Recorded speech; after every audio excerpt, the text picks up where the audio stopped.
She was born with a built-in energy bar. Once it runs out, she turns into a hamster and completely loses control of where she goes to the bathroom. This strange problem had bothered Amy for years. Then, one day, she accidentally discovered that physical contact with the man in front of her could recharge her energy. Just when she thought she had finally found her lifesaver, she had no idea that his true identity was far from ordinary. To everyone else, he was just a normal college student. After class that day, her longtime crush, Senior Ju Kui, suddenly approached her. "I saw you drinking this at the welcome party, so I bought one for you." Amy took the drink with a bright smile. After all, she was the president of a very popular club, and she never expected her idol to notice her. Just then, the guy standing beside Ju Kui suddenly walked away without saying a word. Amy knew exactly who he was. Unlike the gentle and friendly Ju Kui, this guy was always wearing a cold expression, constantly skipping class, and covered in piercings from head to toe. He was basically the school's biggest troublemaker. Suddenly, Yu Yin turned around and interrupted Amy's thoughts. She stared at Amy's classmate while covering her nose, which made Amy extremely embarrassed. "Senior, do I smell bad or something?" "No, I only smell your perfume. By the way, Amy, we're having a get-together tonight. You should come." How could Amy possibly refuse an invitation from her crush? But just as she was about to say yes, a warning suddenly appeared. Low battery. "Sorry, something suddenly came up at home. I don't think I can go." "Oh, really? That's such a shame." Her best friend was confused.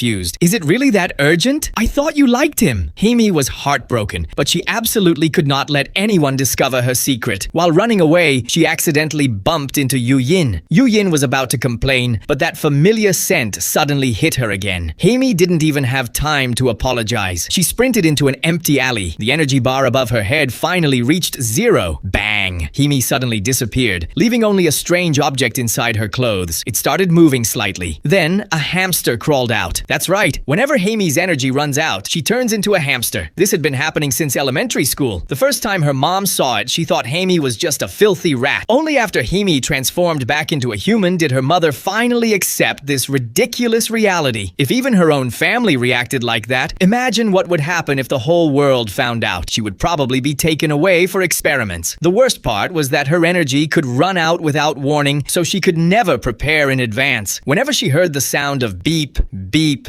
beep, it meant her hamster mode was about to activate. Luckily, resting or simply waiting could slowly recharge her energy and turn her back into a human. But whenever she transformed back, she had to be extremely careful. After all, a hamster doesn't wear clothes. That's why Amy had once broken the Guinness World Record for getting dressed the fastest. Whether she put everything on correctly or not, that's another story. Unfortunately, something unexpected happened this time. While Amy was changing clothes, Yu Yin suddenly appeared. "You're the girl who bumped into me earlier, right? Sorry. I'm really sorry. Why do you look so nervous?" Hearing that Yu Yin hadn't mentioned the hamster, Amy finally breathed a sigh of relief. "By the way, I think you dropped something." Amy immediately grabbed her clothes and shoved them back into her bag. Seeing Amy completely flustered, Yu Yin finally realized what she had just picked up. I didn't see anything, but you should probably cover yourself a little better." In just a few minutes, Amy felt like she had lost every ounce of dignity she had. All she could do was run away. But as she passed by Yu Yin, that familiar scent appeared again. Yu Yin became curious and reached out to touch her. The moment their hands touched, a sudden electric current passed through them, making Yu Yin quickly pull her hand back. Yu Yin was shocked, but Amy was just as surprised. Her energy bar was charging. She hadn't even rested. Yet physical contact with Yu Yin had started recharging her energy. Yu Yin seemed especially interested in Amy's secret, so she grabbed Amy's hand again. This time, another message appeared on Amy's system panel. System notice. Complete close physical contact with Wu Yu Yin to receive the reward. Super fast charging. Just then, Ju Kui's voice interrupted them. "What are you two doing here? If you have time to chat, why don't you come inside and have a drink with us?" At the restaurant, Amy sat beside Ju Kui, but her mind was completely focused on the charging mission. There was a reward, but there was also an unknown punishment. The mission had to be completed before sunset the next day. If physical contact with Yu Yin could really recharge her energy, then Amy had no choice but to take the mission seriously. But why did it have to be Yu Yin? Close physical contact probably meant something simple, like holding hands. The problem was that Yu Yin was extremely difficult to deal with. Almost everyone at school knew about her bad reputation. Just a few days ago, she had knocked a classmate's water bottle onto the floor for no reason. Normally, Amy would never get involved with someone like her. But now that she had a mission to complete, she had no choice but to compromise. Before everyone left, Ju Kui suggested, "How about we play a drinking game?" Amy frowned. "I don't really like this game. Why don't we play a game of catch the mouse instead?" This guy really was shameless. "Sure, I haven't haven't played Catch the Mouse in a long time either. It was a little ridiculous, but since Ju Kuei was her senior, Hamey agreed. And just like that, a massive mouse hunting game began. Why are they hunting the mouse? Hamsters are so cute! These people were seriously too cruel. Hamey kept losing and had to drink, which made Ju Kuei worry about her. If you don't want to drink, you don't have to. I can be your bodyguard. It was such a heart-fluttering moment. But Yu Yin clicked her tongue in annoyance. As the game continued, Hamey and Yu Yin became more and more competitive. Neither of them showed the slightest mercy. After a while, the drinking game started getting to them. Eventually, Yu Yin left the room to get some fresh air. Hamey, already tipsy, suddenly looked at her energy bar and remembered the charging mission. She quickly ran outside to find Yu Yin, but Yu Yin was nowhere to be found. The only thing Hamey saw was a hamster standing nearby, constantly hiccuping.